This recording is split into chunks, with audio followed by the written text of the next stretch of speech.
तो वेलकम दोस्तों, नमस्कार है आप सभी का। देखिए, आज की इस वीडियो में हम लोग बात करने वाले हैं बीए पार्ट 1 समाज शास्त्र यानी कि सोशियोलॉजी के बारे में। ठीक है। अब देखिए, बीए पार्ट 1 में दो सेमेस्टर आता है, सेमेस्टर 1 और सेमेस्टर 2। चाहे आप किसी भी सेमेस्टर में हो तो ठीक है, सभी के लिए काम देगा। एक चीज़ ध्यान में रखना होगा, अगर आपका सब्जेक्ट सिलेबस में इंट्रोडक्शन टू सोशियोलॉजी पढ़ना है यानी कि समाज शास्त्र का परिचय पढ़ना है, ठीक है, सेमेस्टर 1 में या 2 में, चाहे आईआरसी पेपर हो, चाहे आपका आईआरसी पेपर या फिर मेजर पेपर या फिर एमडीसी पेपर, पेपर कोई भी हो, सिलेबस मायने रखता है। सबसे इम्पोर्टेंट है सिलेबस। अगर टॉपिक आपको पढ़ना है, ठीक है, इंट्रोडक्शन टू सोशियोलॉजी यानी कि समाज शास्त्र का परिचय, तो दोस्तों आपके क्वेश्चन यहाँ से बाहर नहीं जाएंगे। ठीक है। देखिए, ये आपके 5 गो यूनिट है, यहीं से क्वेश्चन आएंगे। ये पाँचों यूनिट आपको पढ़ लेने हैं। हम आपको इम्पोर्टेंट क्वेश्चन और उसका आंसर प्रोवाइड कर रहे हैं, आप लोग देख लीजिएगा। मैंने क्या बताया, अगर आपके सिलेबस में एग्ज़ाम का जो एडमिट कार्ड होता है वहाँ पे लिखा होता है, ठीक है, इंट्रोडक्शन टू सोशियोलॉजी, या फिर आपके सिलेबस में लिखा है इंट्रोडक्शन टू सोशियोलॉजी पढ़ना है, तो ये क्वेश्चन उसी से टच करेंगे, एग्ज़ाम में यहीं से आएंगे। ठीक है। ऐसा नहीं कि 100% यहीं से आएंगे यार, बहुत सारे क्वेश्चन टच करेंगे, बहुत सारे क्वेश्चन टच भी नहीं करेंगे। ठीक है। लेकिन मोस्ट प्रोबेबिलिटी है, अधिकतर संभावना है कि क्वेश्चन यहीं से बनेंगे। तो चलिए आपको हम क्वेश्चन दिखाते हैं। पहला क्वेश्चन है कि समाज शास्त्र की परिभाषा दें तथा इसकी विशेषताओं का वर्णन करें। इंग्लिश में है कि give the definition of sociology and explain their features. देखिए, एक मैं दिखा देता हूँ। आपके आंसर कुछ इस टाइप से फ्रेम किए गए हैं, इन सभी को आपको पढ़ना है और आपको घर में ही आंसर रेडी करना है अपने से। यहाँ से केवल आपको पढ़ के नॉलेज लेना है, खुद से अपना एक नोट्स बनाना है। ठीक है। नेक्स्ट क्वेश्चन है यहाँ पे, समाज शास्त्र एक विज्ञान, एक मिनट रुकिए भाई साहब। समाज शास्त्र एक विज्ञान है, ठीक है, इस कथन की विवेचना कीजिए। इंग्लिश में कि sociology is a science, explain this statement. ठीक है दोस्तों, तो यहाँ से उत्तर शुरू होता है आपका कि समाज शास्त्र कैसे साइंस बोल दिया गया है इसको यार। ठीक है। तो विज्ञान का अर्थ, विज्ञान के प्रमुख तत्व, वो सारी चीज़ यहाँ पे आपको मिलेंगे। इसलिए सोशियोलॉजी को एक जो है समाज शास्त्र को विज्ञान का दर्जा दिया गया है। ठीक है। नेक्स्ट क्वेश्चन देखते हैं, क्वेश्चन नंबर 3। यहाँ पे हमारा क्वेश्चन आता है कि समाज शास्त्र अर्थशास्त्र का संबंध बताइए। ठीक है, समाज शास्त्र तथा अर्थशास्त्र का संबंध बताइए। चाहे यहाँ पे अर्थशास्त्र की जगह कोई भी एक सब्जेक्ट हो सकता है, जैसे समाज शास्त्र का राजनीतिक विज्ञान के साथ संबंध बताइए, समाज शास्त्र का भूगोल के साथ संबंध बताइए, समाज शास्त्र का अर्थशास्त्र के साथ संबंध बताइए, समाज शास्त्र का विज्ञान, मनोविज्ञान, दर्शन शास्त्र। दोस्तों, कोई भी सब्जेक्ट के साथ संबंध बताने का क्वेश्चन आ सकता है। ठीक है। तो आपको उसी टाइप से आंसर फ्रेम करना है। मैं आपको रेडी करके बता दिया कि यार देखिए, अब आपकी तैयारी है, आपकी जिम्मेदारी है। नेक्स्ट क्वेश्चन देख लेते हैं। तो हमारा अगला क्वेश्चन है, क्वेश्चन नंबर 4। समाज शास्त्र एवं राजनीति शास्त्र के बीच संबंधों का वर्णन करें। देखें, अभी मैंने बताया ना कि अलग अलग सब्जेक्ट के साथ आपका संबंध पूछेगा। Explain the relation between sociology and political science. यहाँ पे सोशियोलॉजी एंड इकोनॉमिक्स भी हो सकता है, एक ज्योग्राफी भी हो सकता है। समझ गए। तो आपको जितने भी सब्जेक्ट हैं इम्पोर्टेंट, उन सभी को पढ़ लेना है। जैसे यहाँ पे देखिए, अगला है समाज शास्त्र का इतिहास के साथ संबंध बताएं, 5वां क्वेश्चन। ठीक है। Explain the relation between sociology and history. Next देख लेते हैं, छठा क्वेश्चन। तो अगला है समाज शास्त्र का मानव शास्त्र के साथ संबंध बताइए। ऐसा क्वेश्चन डेफिनेटली आपके एग्जाम में 2 गो आएगा ही आएगा। ठीक है।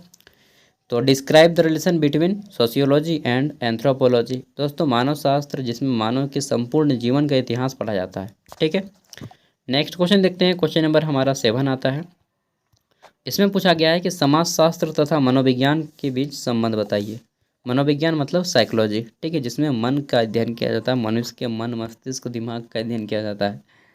आगे देख लेते हैं। नेक्स्ट क्वेश्चन है यहाँ पे, समुदाय क्या है। ठीक है, हमारा 8वां या 9वां क्वेश्चन है जी, चलिए जो भी है, 8 नंबर होगा लगभग। ठीक है। तो समुदाय क्या है, समुदाय की विशेषताओं का वर्णन करें। इंग्लिश में है कि what is community, describe the character of community. ठीक है। नेक्स्ट क्वेश्चन देख लेते हैं। तो यहाँ पे सब कुछ बहुत अच्छे से आंसर डिफाइन किया गया है, इतना बड़ा आपको लिखना नहीं है। आपको मैं अभी बता भी दूंगा कि कैसे आपको आंसर करना है। 5 मार्क्स, 10 मार्क्स, 15 मार्क्स, 20 मार्क्स। ठीक है।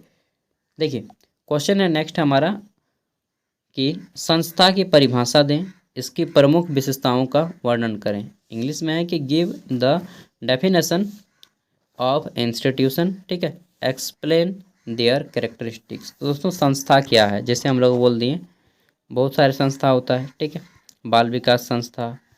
तो जितने भी संस्था है, बाकी आप जब ग्रेजुएशन करने के बाद पोस्ट ग्रेजुएशन करेंगे तो आपको जो वैकेंसी वगैरह भरिएगा ना, तो यही संस्था एनजीओ वगैरह में काम का ज़्यादातर अवसर मिलता है सोशियोलॉजी को। ठीक है, इसलिए इस क्वेश्चन को अच्छे से जान लीजिएगा। अगला है सामाजिक समूह की परिभाषा दें। ठीक है, डिफाइन सोशल ग्रुप्स। सामाजिक समूह क्या है, दबाव समूह क्या है, ठीक है, इनका अर्थ क्या है, परिभाषा क्या है, इन सबको डिटेल में पढ़ लेना है। नेक्स्ट क्वेश्चन है हमारा यहाँ पे, परिस्थिति एवं भूमिका की परिभाषा दें, इनके संबंध की विवेचना करें।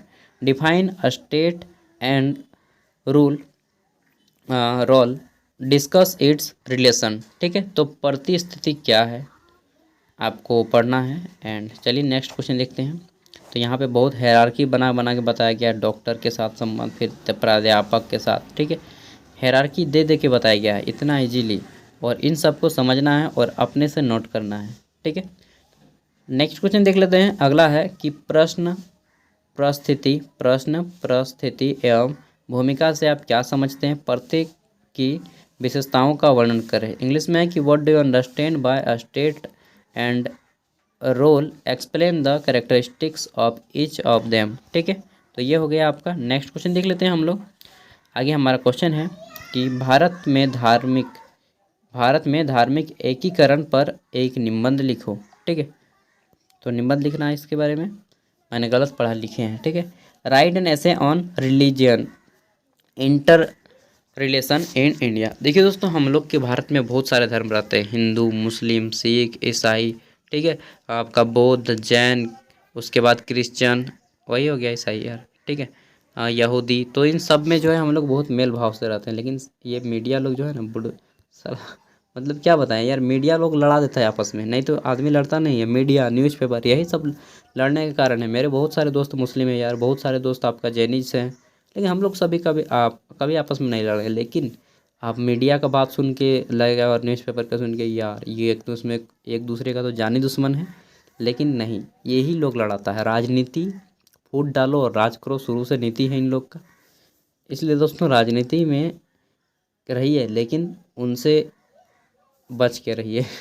ठीक है, संस्कृति को परिभाषित करें, इसकी विशेषताओं का भी वर्णन करें। ठीक है, इंग्लिश में है कि define culture, explain the feature of it. ठीक है, नेक्स्ट क्वेश्चन देख लेते हैं। तो यहाँ पे आपको ऑब्जेक्टिव क्वेश्चन भी मिलेंगे कुछ। क्वेश्चन है हमारा, प्रश्न की है कि सभ्यता से आप क्या समझते हैं। ठीक है, जैसे आपने पढ़ा होगा सिंधु घाटी की सभ्यता, मेसोपोटामिया की सभ्यता। ठीक है, नाम तो सुना ही होंगे डेफिनेटली। तो उन सब के बारे में पढ़ना कि सभ्यता क्या है, सभ्यता एवं संस्कृति में क्या अंतर होता है। ठीक है, जैसे हम लोग बोलते हैं कि यार हम लोग का संस्कृति बहुत पुराना है, रीति रिवाज। ठीक है, तो इनमें क्या अंतर है, क्या परिभाषा है, विभिन्न समाजशास्त्रियों के व्यू जानिएगा। ठीक है, नेक्स्ट क्वेश्चन देख लेते हैं। क्वेश्चन है हमारा यहाँ पे कि सभ्यता की परिभाषा दे और यह किस प्रकार संस्कृति से भिन्न है। एकदम सेम टू सेम क्वेश्चन है, दोनों अगर आएगा तो फिर आपको सेम बनाना है। ठीक है, नेक्स्ट है परिवार की परिभाषा दे। ये क्वेश्चन इंपॉर्टेंट है। ठीक है, परिवार की परिभाषा दे, इसके विशेषताओं का वर्णन करें। इंग्लिश में है कि define family, discuss it's characteristics. ठीक है,